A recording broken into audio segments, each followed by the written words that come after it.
দিতে বাজে 11:15।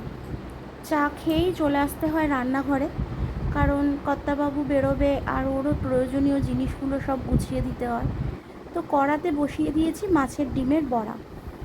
খাওয়া হবে পান্তা ভাত। এই দেখো, অনেকটা পান্তা রয়েছে। আর এই গরমে পান্তা খেতে তো ভালোই লাগে, আমার তো খুব ভালো লাগে। আমার মতো কার কার ভালো লাগে জানাবে কমেন্টে। ডাঁটা নিয়েছি, হবে হচ্ছে মাছের ঝোল। ডাঁটা দিয়ে কালকে রাতে মাছ নিয়ে এসছে, জ্যান্ত মাছ, মাছের ঝোল। এদিকে দেখো বাসি কাজ পড়ে, বাসন পড়ে, জামা কাপড় ভিজিয়েছি, এটা তো প্রতিদিনকার কাজ আমার। তো তোমরা সবাই কেমন আছো? আশা করি ভালো আছো, তোমাদের আশীর্বাদে আমরাও ভালো আছি। তো এই গরমে যে সব কী করছি বুঝতে পারছি না। বড়াটা করে কর্তাবাবুকে খেতে দেবো, তারপর কাজকর্মে হাত দেবো, কারণ এই রোদের মধ্যে ওকেও তো বেরোতে হবে, তাই নয় কি? আমার বেলি ফুল গাছটায় আবার কিন্তু কুড়িয়ে এসছে। আমার খুব ভালো লাগে এই ফুলের গন্ধ। যদি ফুলগুলো হয় না, সারা বাড়ি পুরো গন্ধ মোমো করে।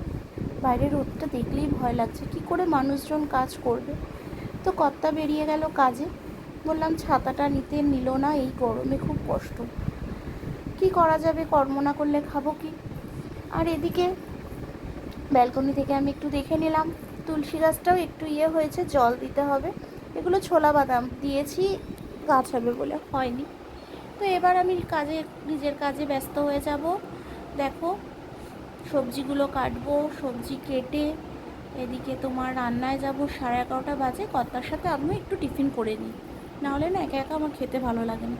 কোনো কাজে একটুও হাত দিইনি। দেখো কাঁচা পড়ে রয়েছে, বাসন পড়ে রয়েছে। তো এদিকে রান্না করবো আর ওদিকে আস্তে আস্তে করে কাজগুলো সারবো।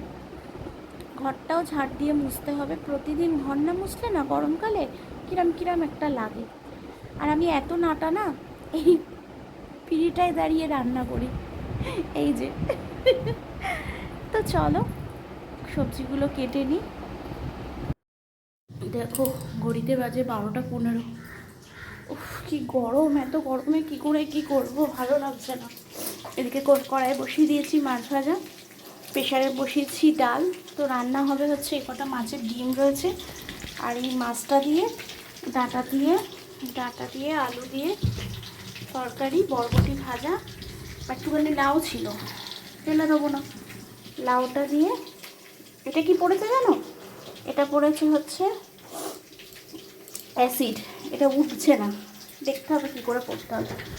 লাউটা দিয়ে, আর এই যে চিংড়ি রয়েছে, লাউ চিংড়ি ফেলো। তো এই রান্না হবে। তো চলে আসো, যে খাবে।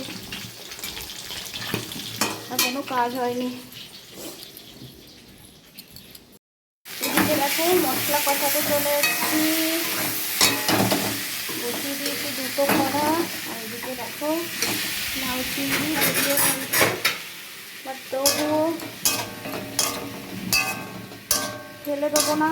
জিনিস নষ্ট করা আমি একদম পছন্দ করি না। আর এই যে ডালটা হয়ে গেছে, মাছ ভেজে নিয়েছি, কোনো কাজ হয়নি, কোনো কাজ না। ওদিকে দেখো কটা বাজে, 12:30 বাজে। ডাল হয়ে গেছে, বরবটি ভাজা। আর একে দেখো গরমে কোথায় সে শুয়ে রয়েছে, কোনো কাজ হয়নি। জানো তো, ঘর দুটো পরিষ্কার করেছি, ঝাঁট দেবো, মুছবো, কাপড় কাচবো, বাসন মাজবো, যে করি। আর একটা বলছিলাম, আমাদের বাথরুম আছে এইদিকে একটা বাথরুম, এই যে এটাই ইউজ হয়, আর ওটা ইউজ হয় না। মানে ওটা আমার শুধু বাথরুম মাজা, কাপড় কাচা, এগুলোই হয়। তো চলো দেখতে থাকো কী করে। তো রান্না কমপ্লিট, ঘড়িতে প্রায় বাজে 1:30। তো রান্না তো হলো। তো রান্না করেছি দেখো, বরবটি ভাজা, লাউ চিংড়ি, আর তোমার ডাল, টক ডাল, আর হচ্ছে পাতলা করে মাছের ঝোল। পাতলা করে না, মাছটা মাছের রিচ হয়ে গেছে, কিন্তু পাতলাই হয়েছে। সবজির ঝুড়ি খুলে দেখি যে একটু লাউ রয়েছে, একটু বরবটি রয়েছে, ফেলে দেবো বলো? কত কষ্টের জিনিস। তো অল্প অল্প করে করে ফেললাম, ঘরে চিংড়িও ছিল। আর এদিকে পোকো আমার শুয়ে রয়েছে এখানে। তো এই লাল এইটা কাচবো বলে আমি মনে করলাম আজকে এর ওপরই রেখে দিই, কালকে একটু তরকারির ঝোল পড়েছে, এই দেখো। তো একবারে পরিষ্কার করে দেওয়া যাবে। এই জন্য এর ওপরই রাখলাম। তো রান্নাবান্না কমপ্লিট। এইবার যাব ঘরটা মুছবো, বাসন মেজে কাপড় কেচে চান করে পুজোর ঘর। তো চলো আজ এই পর্যন্তই। আমার ব্লগ তোমাদের কেমন লাগছে অবশ্যই জানিও, আর আমার পরিবারের পাশে থেকো। যদি ভালো লাগে একটা লাইক করে দিও।